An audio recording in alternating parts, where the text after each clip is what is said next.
Auzubillahiminash-shaytanir-rajim. Bismillahir-rahmanir-rahim. Assalamu alaikum. My name is Sana Sultana, PhD scholar from Bhavdin Zikr University Multan. अच्छा guys, मैं आज आप लोगों को इंट्रोडक्शन दूंगी प्रोबेबिलिटी का। प्रोबेबिलिटी हमारे पास क्या होती है, इसका सबसे बेस्ट एग्जांपल यहाँ से उसने स्टार्ट किया हुआ है। जैसे वो कहता है, जैसे सपोज दैट ये फर्स्ट ईयर की बुक है, आप लोगों के पास भी होगी, तो वहाँ से मैं सिंपलेस्ट प्रोबेबिलिटी से स्टार्ट करूँगी और हम आहिस्ता आहिस्ता हार्डर क्वेश्चंस की तरफ जाएंगे, जो हमारे वो BS मैथ के बच्चों को प्रोबेबिलिटी में डिफ़िकल्टीज आ रही हैं, वो सारी की सारी। कुछ चीज़ें अगर बाय हैंड करने की हुई तो वो वहाँ से करवाऊँगी, कुछ अगर यहाँ से पढ़ाने की हुई, जैसे थ्योरी यहाँ पे पढ़ाने वाली, मैं आपको ये भी बता दूँगी कि कौन सी थ्योरी पेपर में बहुत ज़्यादा पूछी जाती है और कौन सी आप लोगों को आनी चाहिए, और किस किस चीज़ों पे, किन किन बातों पे आपने प्रोबेबिलिटी पढ़ते वक्त तवज्जो देनी है। बाकी ये प्रोबेबिलिटी बहुत ज़्यादा आसान है, इसमें कुछ भी नहीं है। और लेकिन ये अगर इसे आप इंटरेस्ट लेकर नहीं पढ़ेंगे तो ये आपके लिए सर का दर्द बन जाएगी। तो हम लोग स्टार्ट करते हैं इसके इंट्रोडक्शन से। एक बड़ी खूबसूरत सी एग्जांपल हमारे सामने लिखी हुई है, जैसे कि इंट्रोडक्शन में वो कहता है, if you bought 7 tickets for a raffle out of 700 tickets sold together. मतलब वो ये कहता है कि एक जगह से 700 टिकट्स बिक चुकी हैं।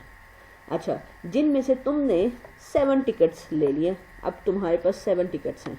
अच्छा, each of 700 tickets is as likely as any other to be drawn for first prize. अब वो ये कहता है 700 में से किसी एक टिकट को फर्स्ट प्राइज दिया जाएगा। अब आपने तो, आपको पता है फर्स्ट प्राइज मिलेगा, कोई मनी या कोई कार या कुछ भी है, लेकिन आपने 700 टिकट्स 7 टिकट्स आपने खरीदी हुई हैं। आपने 7 टिकट्स खरीदी हुई हैं और टोटल सी टिकट्स थी 700 बिक गई हैं। अब उन 700 में से कोई एक बंदा सिलेक्ट होगा जिसे फर्स्ट प्राइज दिया जाएगा। ये एक एग्जांपल है।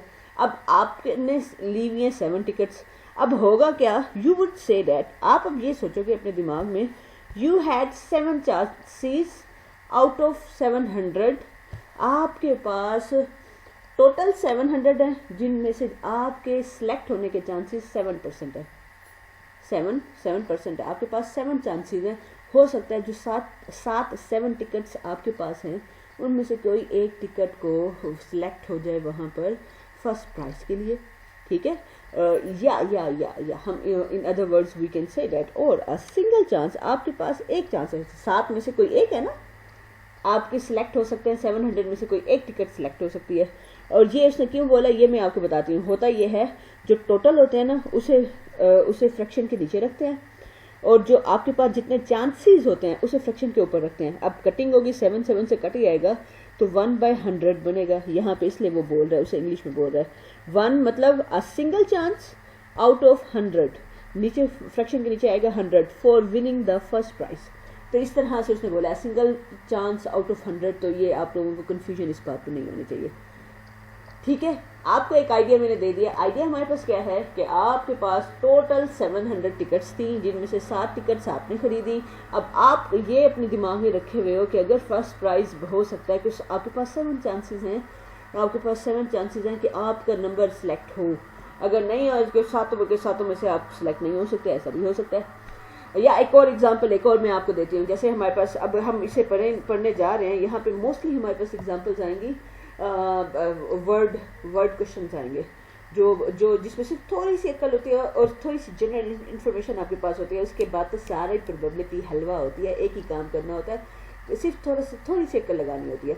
अच्छा, एक और है, मेरे पास डाई है, तो डाई में थ्रो करती हूँ, और जिस आपको पता है डाई पे 6 फेसेस होते हैं। जब आप वो जो छक्का होता है, आप लूडो खेल रहे होते हैं, तो आपके पास 6 फेसेस होते हैं, 1 2 3 4 5 6।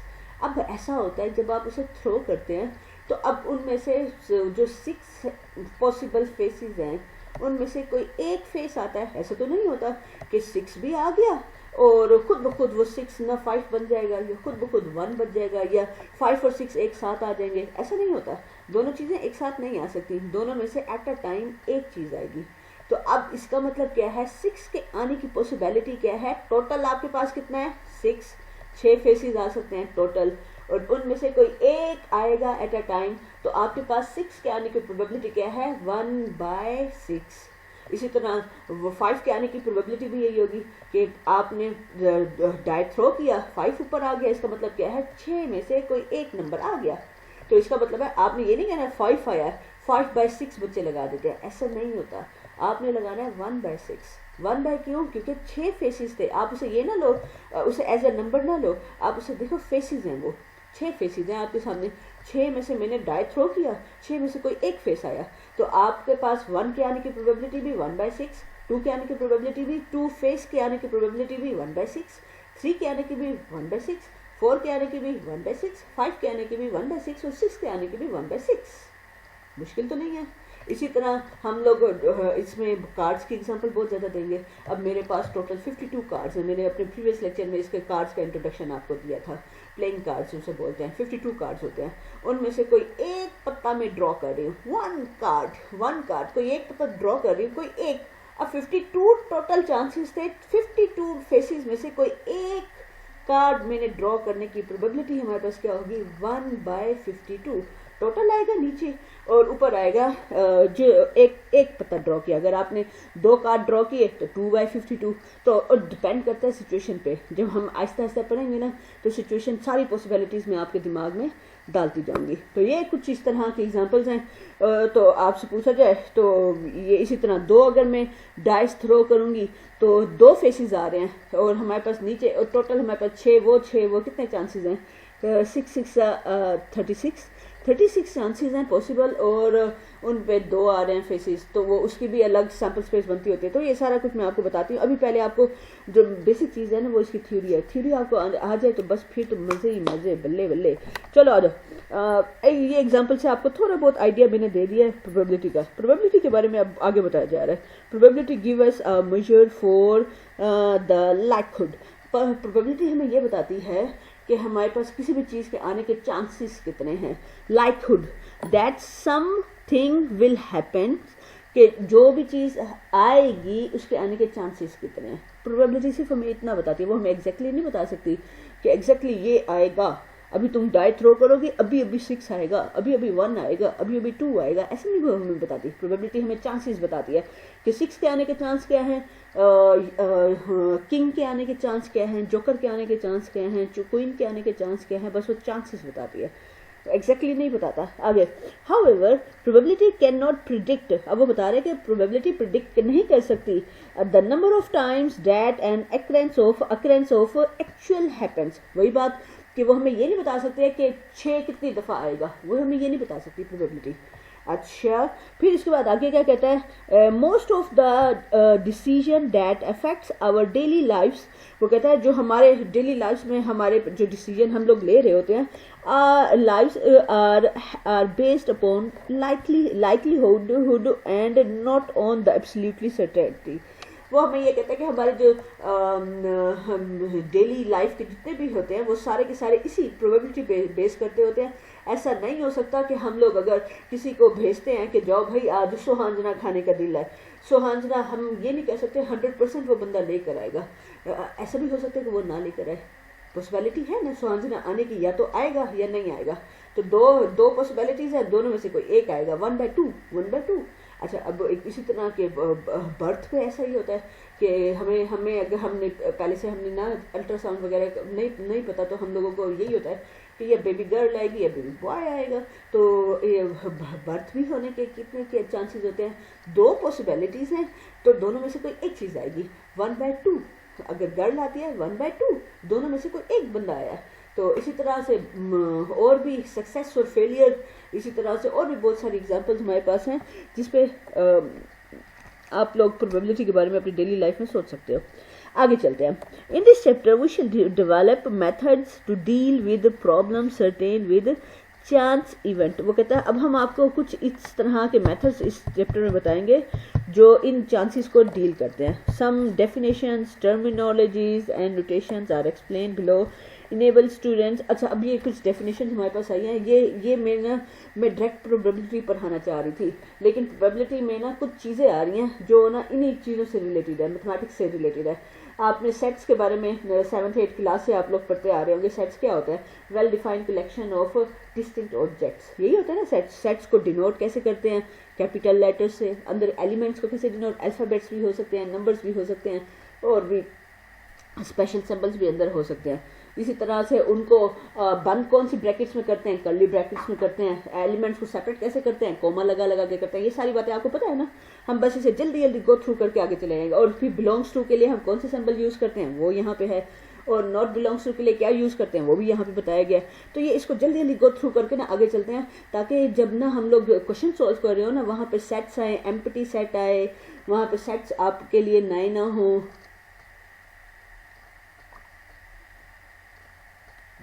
अच्छा, तो सेट्स है, set is a well defined collection of distinct object, वही आ गया। ऑब्जेक्ट्स मेकिंग अप, जो ऑब्जेक्ट्स सेट बनाते हैं हम उन्हें एलिमेंट्स बोलते हैं, वही बात पुरानी। Set is usually denoted by capital letters, को कैपिटल लेटर से डिनोट करते हैं, while elements denoted by small letters. For example, a set A contain first 5 positive integers describe as, हम उसे फर्स्ट 5 पॉजिटिव इंटीजर्स के सेट को इस तरह से बिलोंग करेंगे।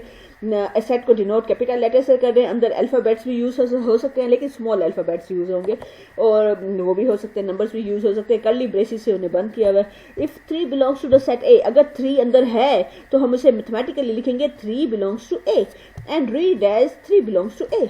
एंड अगर हमें पता है 6 does not belongs to A, 6 तो अंदर बिलोंग करता ही नहीं है, वी राइट, तो हम इसे लिखेंगे कैसे? 6 डजन बिलोंग, उसके ऊपर यही बिलोंग्स टू के ऊपर एक लाइन आ जाएगी, doesn't belongs to A, and read it as 6 does not belongs to A, और हम इसे इस तरह से रीड करेंगे। नल सेट आप लोगों को पता है, a set which contain no element, एक सेट जिसमें कोई एलिमेंट नहीं होता, इससे डिनोटेड बाय, इसको इस तरह से डिनोट करते हैं, इस तरह से भी डिनोट करते हैं।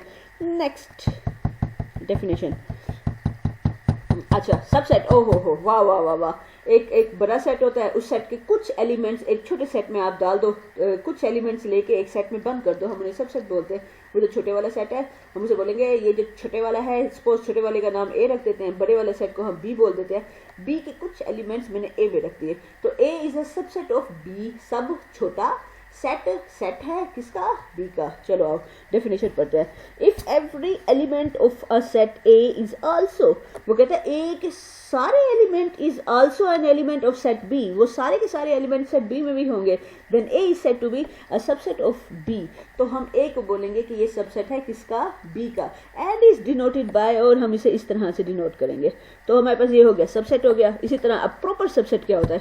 अच्छा, ये बड़ी इंपॉर्टेंट चीज़ है, एक होता है प्रॉपर सबसेट और एक और होता है इम्प्रॉपर सबसेट, और इसके ऊपर मैथमेटिशियंस बैठ के ना झगड़ रहे होते हैं, this is proper, this is improper, तो इस तरह से अब मैं वो आपको बताती हूँ।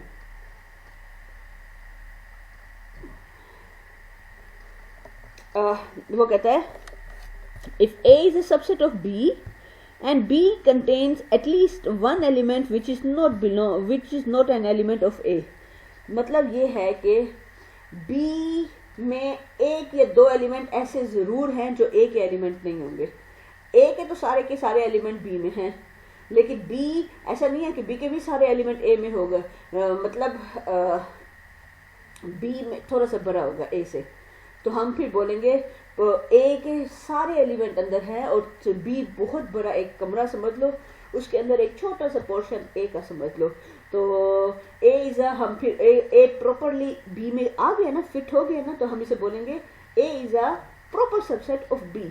अगर ए भी इतना बड़ा होता जितना बड़ा बी है तो दोनों बराबर होते, इक्वल होते, तो फिर हम इसे बोलते हैं इम्प्रॉपर सबसेट। दो इम्प्रॉपर सबसेट होते हैं अगर ए और बी दोनों इक्वल हो जाए, इम्प्रॉपर सबसेट बन जाते हैं ये। हाँ, ए के सारे एलिमेंट बी में है, बी के सारे एलिमेंट भी ए में है, तो इसका मतलब ए और बी दोनों बराबर है, तो हम इसे इम्प्रॉपर सबसेट बोलते हैं। तो प्रॉपर की डेफिनेशन हमारे पास क्या है? ए तो सबसेट है बी का, but B contain at least one element, उसमें एटलीस्ट एक एलिमेंट ऐसा जरूर है जो ए में नहीं है, सो हम बोलेंगे A is a proper subset. अब इधर देखो, इधर इक्वालिटी का चांस था कि ए इक्वल हो सकता है बी के, लेकिन यहाँ पे उसने खत्म कर दिया, नहीं भाई नहीं, कोई इक्वल नहीं हो सकता। अब इसी तरह फाइनाइट सेट, इनफाइनाइट, ये तो बच्चों वाली गेम है कि अगर सेट के एलिमेंट काउंटेबल हैं तो हम उन्हें बोलते हैं फाइनाइट, अगर वो अनकाउंटेबल है, जैसे अब देखो ये जा रहा है क्या, ये एंड में डॉट्स इनके निशानी है, और a point lie on a line, line के ऊपर जो पॉइंट्स हैं वो भी इनफाइनाइट होते हैं। तो फाइनाइट और इनफाइनाइट सेट हमारे पास हो गया। तो ये भी आप इसकी डेफिनेशन पढ़ लीजिए। A set that contain a specific number of element, जिसमें स्पेसिफिक नंबर ऑफ एलिमेंट्स होंगे। वाइल काउंटिंग द नंबर, जब आप उन्हें काउंट करने बैठोगे, the counting process comes to an end, और काउंटिंग प्रोसेस का एंड हो जाएगा, मतलब इसमें 4 एलिमेंट, इसमें 5 एलिमेंट, इसमें 6 एलिमेंट, कोई ना कोई एंड जरूर है। Otherwise it is set to be infinite set. तो अगर ऐसा नहीं है, उसका एंड ही नहीं हो रहा, खत्म ही नहीं हो रहा, तो हम उसे बोलेंगे कि हमारे पास ये इनफाइनाइट सेट है। तो नीचे उन्होंने एग्जांपल्स दे दिए हैं। अब आप माशाल्लाह मुझसे ज़्यादा पढ़े लिखे हैं, फाइनाइट सेट और इनफाइनाइट सेट के खुद भी एग्जांपल्स बना सकते हैं। आगे चलो, आगे हमें वो क्या कहता है, universal set. A set consisting of all the elements of the set under consideration. अब वो हमें ये कहता है यूनिवर्सल सेट क्या होता है। यूनिवर्सल सेट आपने देखा होगा, जब आप 7th 8th क्लास में एक करते थे, क्वेश्चन सॉल्व करते थे, एक सेट ऐसा होता था जो यू से उसे डिनोट करते थे या एस से उसे डिनोट करते थे, वो सबसे, और बाकी जितने होते थे ना प्रॉपर सबसेट्स, वो उसके एलिमेंट्स कुछ लेके ए, कुछ एलिमेंट्स लेके ए बन गया, दूसरे कुछ एलिमेंट लेके बी बन गया, छोटे बाकी सारे सबसेट्स होते थे, एक यूनिवर्सल सेट होता था। अब उसकी डेफिनेशन पढ़ो। A set consisting all elements of the set under consideration, कि जितने भी छोटे छोटे सबसेट्स हैं उनके सारे एलिमेंट्स एक बड़े सेट में डाल दो, वो जितने भी एलिमेंट्स हैं वो सारे के सारे एलिमेंट्स उस सेट में हैं पड़े, तो हम उसे बोलेंगे यूनिवर्सल सेट बोलेंगे। तो इसका यूनिवर्सल सेट उसे डिनोट या तो यू से करते हैं, या अक्सर बुक्स में एस से भी करते हैं। अब ए हमारे पास है, ये बी हमारे पास है, ये सी हमारे पास ये है, और डी यू हमारे पास ऐसा है जिसमें सारे एक से लेकर सी तक के सारे एलिमेंट्स उसमें पाए जाते हैं, तो हम इसे बोलेंगे यूनिवर्सल सेट। आगे चलो, डिसजॉइंट सेट। हाँ, बड़ा ये बड़े मजे का सेट है डिसजॉइंट। और अब यहाँ से इंपॉर्टेंट डेफिनेशन स्टार्ट हो रही है। यूनिवर्सल सेट की भी इंपॉर्टेंट है, डिसजॉइंट सेट्स और ओवरलैपिंग के वो पूछते हैं, इनका डिफरेंशिएट पूछता है कि दोनों में क्या फर्क है। जैसे लफ्ज ही बता रहा है डिसजॉइंट, जॉइंट का मतलब होता है इकट्ठा, डिसजॉइंट होता है अलग अलग। तो अब दो सेट अलग अलग कब होंगे, sets, 2 sets are set to be. अभी तक डिस्कशन हो रही थी एक सेट की, सबसेट और फलाना और ढिमकाना। अब डिस्कशन हो रही है कि 2 सेट हैं, उनके आपस में रिलेशनशिप, या तो वो सेट ओवरलैपिंग होंगे, या मतलब कुछ अगर कोई एक एलिमेंट भी सिमिलर नजर आ गया, 1A में भी है 1B में भी है, सिमिलर एलिमेंट नजर आ गया, आपने कहना है ओवरलैपिंग, तो इनमें कुछ ना कुछ कॉमन है। अगर कुछ भी नजर नहीं आता, उसमें लिखा हुआ है अल्फाबेट्स, उसमें लिखे हुए हैं 1 2 3 4, तो दोनों में कुछ कॉमन ही नहीं है, तो हम उन्हें बोलेंगे डिसजॉइंट। उसका सेट अलग है, उसका सेट अलग है, इन्हें बोलेंगे डिसजॉइंट सेट। और डेफिनेशन पढ़ें। 2 sets A and B are set to be disjoint sets if they have no elements in common. अगर 2 सेटों में कुछ कॉमन नहीं होगा, या इसको मैथमेटिकली हम ये कहते हैं, अगर 2 सेटों का आपने इंटरसेक्शन लिया और आपके पास खाली सेट आ गया, कुछ भी कॉमन ना आया, set A and B are set to be disjoint sets, हम उन्हें डिसजॉइंट सेट्स बोलेंगे। जैसे A हमारे पास ये है, B हमारे पास ये है, अब देखो कुछ कॉमन है, नो, कुछ कॉमन है, नो, डिसजॉइंट सेट्स, और हम इन्हें डिसजॉइंट सेट्स बोलेंगे। ओवरलैपिंग सेट्स हमारे पास क्या होते हैं, 2 sets are set to be overlapping. 2 sets को हम ओवरलैपिंग तब बोलेंगे if they have at least 1 element in common, अगर उनका एटलीस्ट कोई एक एलिमेंट कॉमन जरूर हो। अब जैसे इनका इंटरसेक्शन लिया तो खाली सेट हमारे पास नहीं आएगा। None of them is a subset of the other. अच्छा, एक और मजे की भी बात उसने बता दिया ओवरलैपिंग ने, इनमें से कोई प्रॉपर सबसेट नहीं होगा एक दूसरे का। ओवरलैपिंग में उसके अपने हैं, लेकिन कुछ एलिमेंट्स कॉमन आ गए, कुछ 1 या 2 एलिमेंट्स कॉमन आ गए, तो हम उन्हें बोलेंगे जैसे none of them is a subset of the other, और इन दोनों में से कोई भी दूसरे का सबसेट नहीं होगा। सबसेट भी ना होना ये भी ओवरलैपिंग की एक वो है, कंडीशन है। पहली कि उनमें एटलीस्ट 1 एलिमेंट, कुछ 1 या 2 एलिमेंट जरूर कॉमन होने चाहिए। दूसरी शर्त उसने लगाई है कि भाई एक एलिमेंट, एक सेट दूसरे सेट का सबसेट भी नहीं होगा। ये 2 कंडीशंस मिला के हमारे पास बनते हैं ओवरलैपिंग सेट्स की डेफिनेशन। अब जैसे हमारे पास A हमारे पास ये है, B हमारे पास ये है, आर ओवरलैपिंग सेट्स। कैसे, इनमें 1 कॉमन है और कुछ कॉमन नहीं है। देखो इसके सारे एलिमेंट इसमें है नहीं, इसके सारे एलिमेंट इसमें है नहीं, तो ये हमारे पास परफेक्ट एग्जांपल है ओवरलैपिंग सेट्स की। अब आप लोगों थोड़ी सी अकल यूज करना, अपनी तरफ से साथ साथ एग्जांपल्स बनाते जाइएगा। अब इनमें देखिए, ये देखिए कॉमन में 1 आ गया, none of them is the subset of other. आगे डेफिनेशन, ओ वेन डायग्राम आई है, वाओ, वेन डायग्राम देखते हैं। बाकी यूनियन इंटरसेक्शन आप लोगों को मुझसे ज्यादा आता होगा, वो आप लोग खुद देख लीजिएगा। वेन डायग्राम की डेफिनेशन बताती हूँ, बड़ा इंपॉर्टेंट है। वेन डायग्राम उसमें आती है, पेपर में आती है। Venn diagram is a diagram, ये एक ऐसी डायग्राम होती है Venn diagram is a diagram, कहाँ है?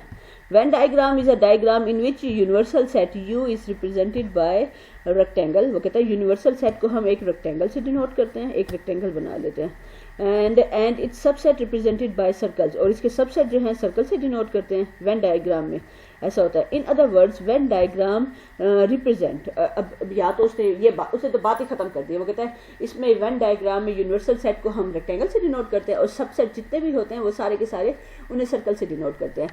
या इसमें अब उसने ये नहीं बताया कि वेन डायग्राम करती क्या है, इसका पर्पस क्या है, उसने बस मुख्तसिर डेफिनेशन देके खत्म कर दिया. ये भी डेफिनेशन आप लिख सकते हैं. अगर आपको ये डेफिनेशन अच्छी नहीं लगती तो दूसरी सुनो. इन other words Venn diagram represents, Venn diagram show कर रहा होता है the relationship between sets bye means of diagram. Sets को डायग्राम्स के थ्रू रिप्रेजेंट करना और उनके रिलेशनशिप को शो करना, और ये सारा प्रोसेस है उसे हम बोलते हैं वेन डायग्राम. और ये एक परफेक्ट डेफिनेशन है. आपको याद तो नहीं, मेरे ख्याल से कोई मसला नहीं होना चाहिए. आगे चलते हैं. वेन डायग्राम हमारे पास हो गया. यूनिवर्सल यूनियन सेट्स हमारे पास क्या होते हैं? यूनियन टू सेट्स आर, अगर इनमें इकट्ठा करके लिख लेते हैं. यूनियन इंटरसेक्शन आप लोगों के फेवरेट होंगे, मेरे तो फेवरेट थे. और क्या कहता है, union of two sets A and B is a set that contain elements either belonging to A or B or both. It is denoted by A union B and read as A union B. अच्छा, for example A हमारे पास ये element है, B हमारे पास ये है. अब इनका union लेना तो हमें पता है 1 तरतीब से सारे एलिमेंट लिख देंगे. 2 और 3 4 5, फिर यहाँ से 6, फिर 8, फिर 10. वाजिबा हो गया. इसी तरह हमारे पास A और B का यूनियन लेना है तो 1 आएगा पहले, फिर 2 आएगा, फिर 3 आएगा, फिर 4 आएगा, फिर 5 आएगा, फिर 6 आएगा. यूनियन हमारे पास हो गया. इसी तरह और यूनियन ये देखो, दो डिसजॉइंट सेट्स का यूनियन भी इन्होंने ये शो कर दिया. इसी तरह अब intersection of two sets A and B are set contains that element belonging to both A and B. ऐसा एलिमेंट जो दोनों A और B में कंटेन करेगा हम उसे बोलते हैं intersection. It is denoted by this, उल्टे यू लगा देते हैं A और B के दरमियान, and read as A intersection B. For example if A and B, इसको हम इंटरसेक्शन इस तरह से कहेंगे. ठीक है. अच्छा, अब डिफरेंस आ गया. अच्छा, ये बड़े इंपॉर्टेंट हैं. डिफरेंस बच्चों को हमेशा लेना नहीं आता, लेकिन ये चीज़ आसान है, मुश्किल नहीं है. इसको मैं बाय हैंड अगर आपको सिखाती ना, लेकिन ये वो वाला लेवल नहीं है ना प्रोबेबिलिटी. आपको जो मैथमेटिशियन होंगे, सारे मैथमेटिक्स के बच्चे होंगे, उनको यूनियन इंटरसेक्शन डिफरेंस वगैरह में तो बड़े एक्सपर्ट होंगे. वो कहेंगे ये क्या मैम वो करवा रही हैं, यूनियन इंटरसेक्शन पे बैठ गई हैं. तो मैं जल्दी इसको गो थ्रू करके ना प्रोबेबिलिटी की तरफ चलती हूँ. अब डिफरेंस वाले भी यही है, इसको रिपीट करवा के मैं चलती हूँ आगे. The difference of two sets A and B of a set A and a set B is the set contain that element of set A which are not contained in B. मतलब A के वो element जो B में ना पाए जाएं. अच्छा, जैसे कि डिफरेंस को हम इस तरह से डिनोट करेंगे. जैसे अब देखो ये हमारे पास है, अब इसे मैं शॉर्ट करके मैं आपको बताती हूँ. देखो 1 A में तो है, आप फाइंड कर रहे हो A माइनस बी. 1 इसमें तो है, 2 कॉमन आ गया. अब देखो A minus B, 2 minus B करोगे तो 2 पॉजिटिव 2 नेगेटिव कैंसल आउट. 3 आ जाएगा इधर, 4 इधर भी है उधर भी है, कैंसिल आउट हो जाएगा. 5 इधर है उधर नहीं है. 6 दोनों जगह कैंसिल आउट हो जाएगा. 7 इधर है उधर नहीं है. 8 दोनों जगह कैंसिल आउट हो जाएगा. तो इस तरह से हम लोग निकालते हैं दूस एलिमेंट्स ऑफ ए के वो element which are not contain in B, जो बी में कंटेन ना किए जाए. इसी तरह आप बी माइनस ए भी फाइंड कर सकते हो, सेम यही वो लगा के. कंप्लीमेंट अब हमारे पास आ गया. अच्छा जी, अब फिर इससे रिलेटेड एग्जांपल्स आ गए हैं. कंप्लीमेंट को वो कहता है डिनोट कैसे करता है. वो कहता है जिस तरह से आपने ऊपर डिफरेंस लेना सीखा है ना, अगर वही डिफरेंस हम यू के साथ ले लें. ए कंप्लीमेंट क्या होता है? यूनिवर्सल सेट माइनस ए, इसे बोलते हैं ए कंप्लीमेंट बोलते हैं. अ सेट इज डिनोटेड, और कंप्लीमेंट को इस तरह से और इस तरह से डिनोट करते हैं. और जैसे यू हमारे पास ये है, ए ये है. अब ए कंप्लीमेंट निकालना है, यू माइनस ए कर देंगे तो हमारे पास क्या हो जाएगा? ए 1 आ जाएगा, और 2 कैंसिल आउट हो जाएगा, 3 आ जाएगा, 4 कैंसिल आउट हो जाएगा, 5 आ जाएगा, 6 कैंसिल आउट हो जाएगा, 7 आ जाएगा, फिर 8 कैंसिल आउट हो जाएगा, 9 और 10 आ जाएंगे. ये देखो ये आ गया. अब देखो ये एग्जांपल है. यूनिवर्सल सेट एस दे दिया, ए दे दिया, बी दे दिया, सी दे दिया, डी दे दिया, और ये नीचे ये सारी चीज़ें फाइंड करनी है. अब आप लोगों ने ये एक्टिविटी है, ये अब आप लोगों ने खुद सोच करनी है. अब हाँ वाओ, बस अब स्टार्ट होने जा रहा है हमारा चलो अभी ये सेटों तक का यहीं पे ख़त्म करते हैं और फिर नेक्स्ट लेक्चर में ना ये फैक्टोरियल से स्टार्ट करती हूँ, फैक्टोरियल परम्यूटेशन से स्टार्ट करती हूँ। तो लेक्चर भी थोड़ा सा बड़ा हो गया, बच्चे बोर हो जाते हैं। चलिए ठीक है बच्चों, मिलते हैं इंशाल्लाह नेक्स्ट लेक्चर में नेक्स्ट टॉपिक के साथ। तब तक अपना बहुत ज़्यादा ख्याल रखिएगा। अल्लाह हाफिज़।